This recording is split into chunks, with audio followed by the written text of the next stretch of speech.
Is it time for hero bans in Overwatch 2? You see, the Overwatch meta seems to get solved very quickly, and it also seems very difficult to balance high and low rank separately, because if you make something too powerful in the low rank, it becomes overpowered in the high rank, and if you make things perfectly balanced from the high rank, there are certain characters that just ruin games for the low rank. So it just means that it's very hard to balance, and hero bans might be the solution. But if you enjoy the content, do me a huge solid and press that subscribe button if you enjoyed the channel. It goes a long way to helping us get to my goal, which is 50,000 subscribers, and let's get into it. Now, before we talk about hero bans, which is a hypothetical solution, let's actually first talk about all the problems. And Overwatch has a massive imbalance between the skill of a player and the impact a character can bring, right? If a character is very difficult to play, let's say Widowmaker, for instance, that character is not going to be a character that is possible to be meta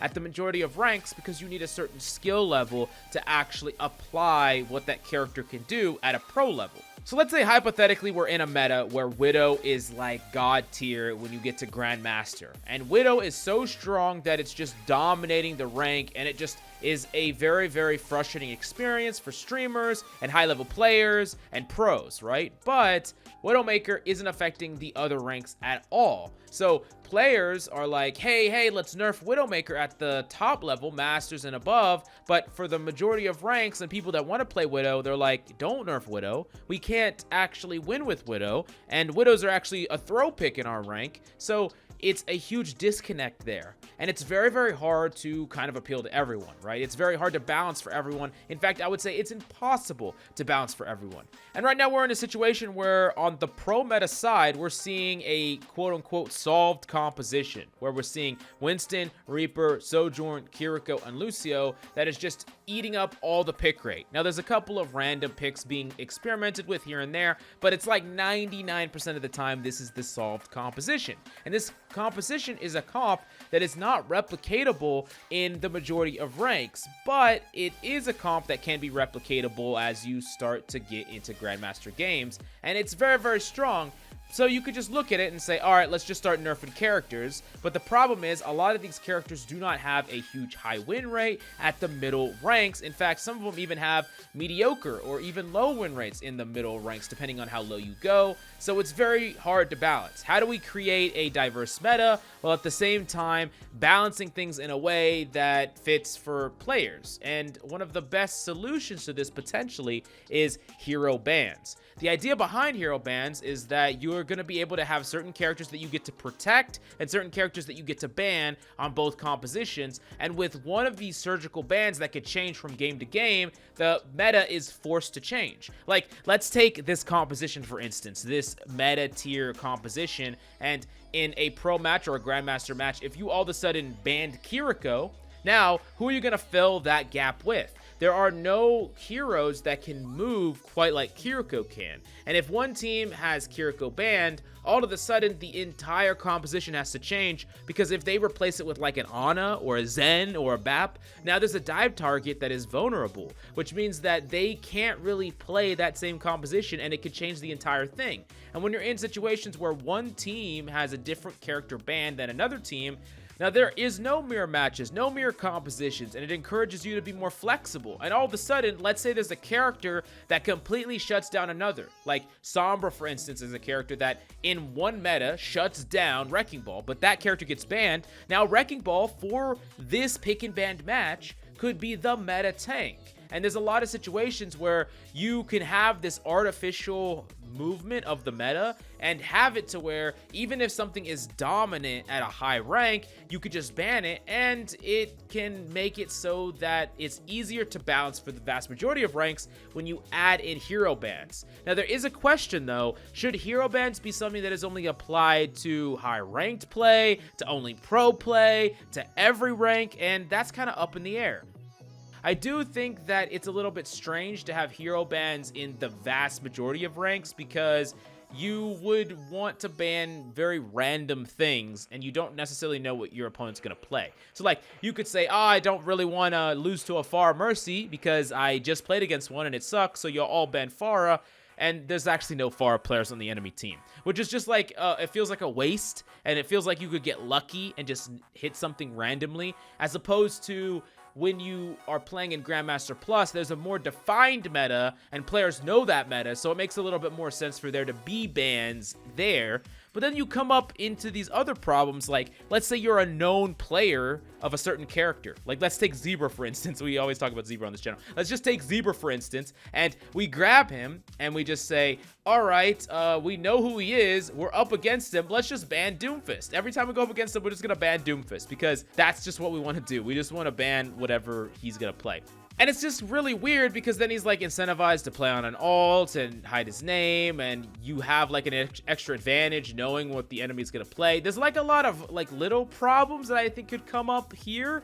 Of course, it encourages you to be a more flexible player as well. Like, if you're good at other characters, then you could still make that work even in those environments, but it just feels a little strange, and I don't know what the proper execution of it would be. There's also the idea of who gets to decide what they ban first or protect first. How many characters are banned? Should it just be one? Should it be two? Or even more than that? And then you run into the other concept, which is, are there actually enough characters to justify bans in the first place? Overwatch doesn't have a huge roster like League of Legends or Dota, where it makes perfect sense to ban some characters, and you could ban a ton of characters in those games, and it wouldn't massively affect like the types of characters you could play. It does affect the meta characters, but there are so many that there's a ton more to choose from.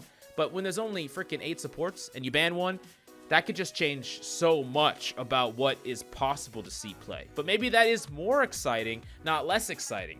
I'm not entirely sure what the answers are. It's just a lot of things that need to be thought about if you want to actually push through a pick or ban system. It actually could be that picks or bans make perfect sense, but we need the roster to expand by quite a few characters first. Like, there needs to be much more options, and there need to be some characters that slightly overlap, and they're not all just completely unique in order to make bans not as impactful.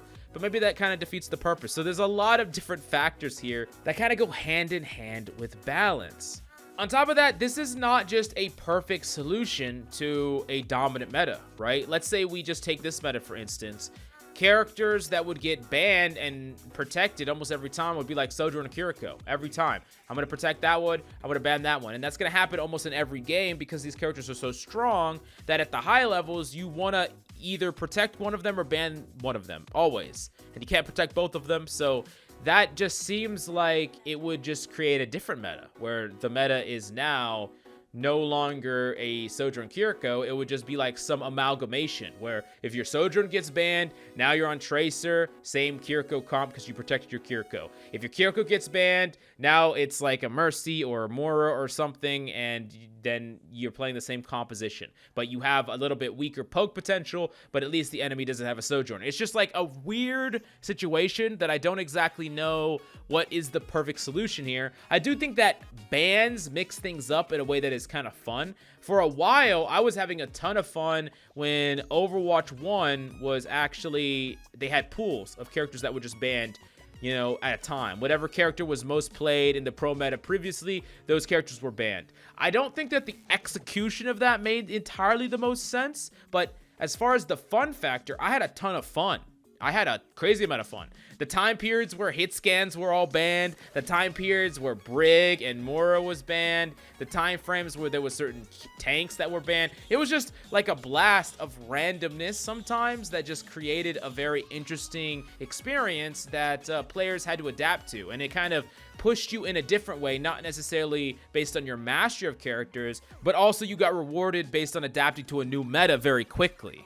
Now, if you wanted to hear my take, which no one asked for, but I'm going to give it to you anyways, I don't know if we need hero bans, but we definitely need more proactive balancing that happens far more often. If we don't have a hero sort of bans, I think that as long as we make sure to make it so that really skill-intensive things are at the high rank, and then you just get rid of all the annoying characters that ruin experiences at the mid to low ranks, for the most part, things are going to be okay and fine. Like, in this meta, if you just Slightly nerf Sojourn and slightly nerf Kiriko to the point where these characters might still be played at the pro level and maybe even in the Overwatch League level, but they were less frustrating to play against in the ranked meta for the average Grandmaster top 500 player, and things were more balanced as far as top level, power level. I think that it's a skill intensive enough comp, but there's a skill intensive enough characters that the meta is pretty good and it's fine. But maybe something more dramatic like hero bans would be better for everyone. I really want to pass the question off to you. How do you feel about hero picks and bans? What would you do if you could choose whatever perfect system that you design, and why? Let me know in the comments down below, and please smash that subscribe because we're well on our way to 50k subs, and I would be freaking so happy. But yeah, catch you next time.